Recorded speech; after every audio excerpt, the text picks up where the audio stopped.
Hi guys, I have a new book bite for you.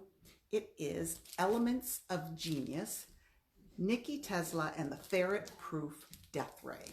And it's by Jess Keating. Sounds pretty good actually. All right, here's what it says on the inside cover.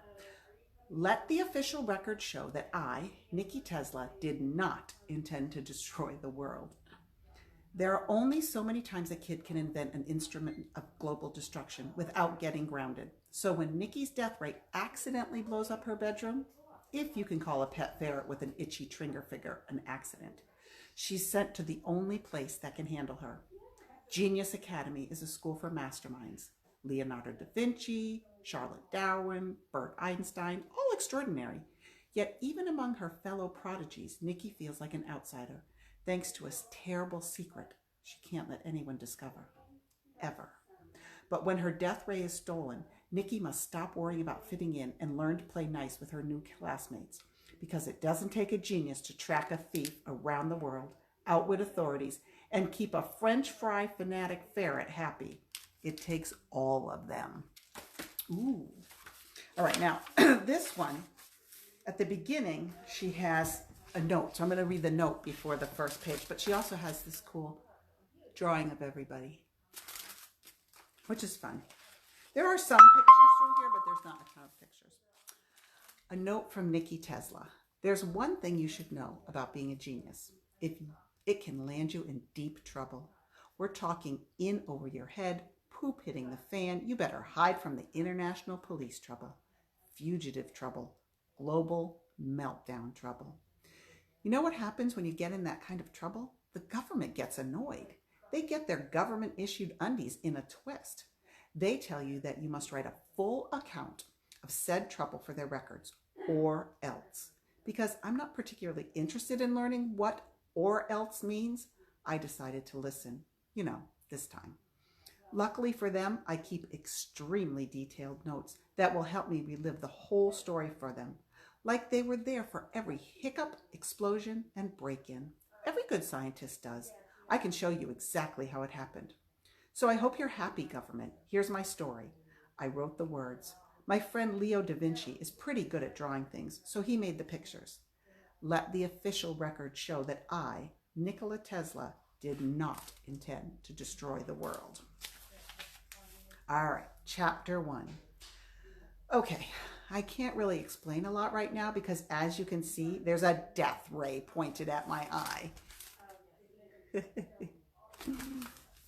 Yeah, a death ray, as in utter destruction and annihilation, poof, you're dust. All at the handy pull of a trigger on a weapon no bigger than a water gun. But this thing doesn't shoot water. Do me a favor and don't sneeze or anything, all right?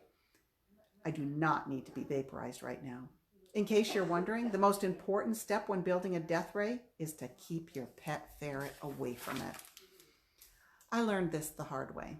Pickles is my best friend. You might think it's weird that my best friend is a ferret, but I promise you, she's very friendly and only bites when you startle her. Can you say that about your best friend? And she has a picture of him. Her, rather.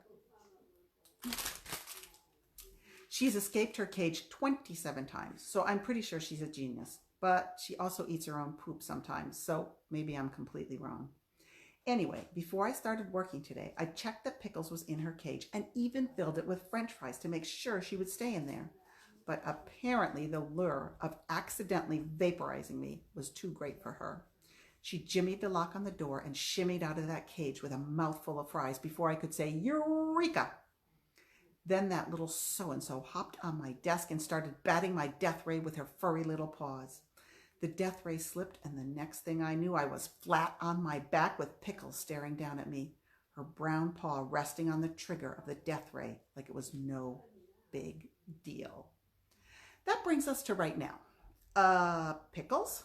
I squirmed against the floor, angling myself as best I could away from her aim. I was afraid to move too fast and spook her. She cocked her head. Her tiny pink nose was snuffling. Maybe I should have given her gravy on those French fries.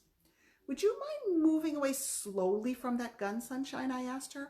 I don't know why I bothered asking, really. She never listens. Come on, I coaxed. I glanced over to her cage.